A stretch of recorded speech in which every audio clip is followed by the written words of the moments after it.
Daniel, originaire de l'extrême nord, se réveille chaque matin avant la ville. Pas de porte à fermer, juste la lumière du jour qui entre par des murs inachevés. Ces maisons n'ont jamais été terminées, pourtant des familles y vivent parfois par nécessité. Je me suis retrouvé ici, c'est-à-dire après une période très difficile.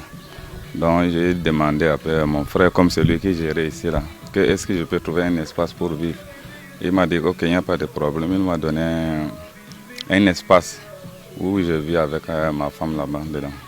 Le courant est instable, l'eau est rare. L'hygiène devient un défi permanent car cette dernière se puise à tuyaux cassés. Il y a certaines qui lancent l'eau là par derrière. Tu puises. Si tu trouvais que c'est déjà lancé par derrière, tu puises. Si tu ne trouves pas aussi, tu peux balader partout pour chercher.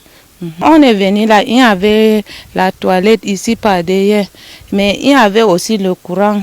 Il y avait le compteur aussi.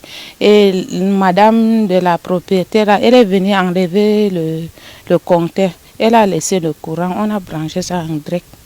Pendant la journée, chacun cherche à subsister. Les hommes travaillent majoritairement dans le gardiennage, les mototaximans. Les femmes, elles, s'adonnent aux petits commerces informels, vente de boissons traditionnelles, d'arachides, de caramel ou de nourriture.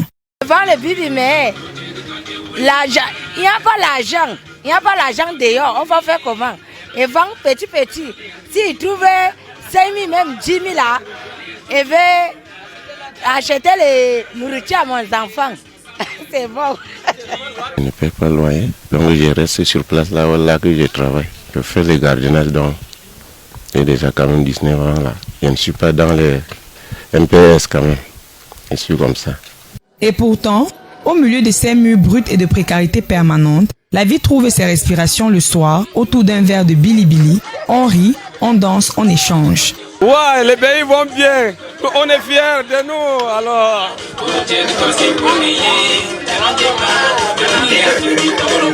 Mais une question reste ouverte. Comment bâtir une ville moderne si ses habitants les plus vulnérables restent exclus du droit fondamental à un logement digne?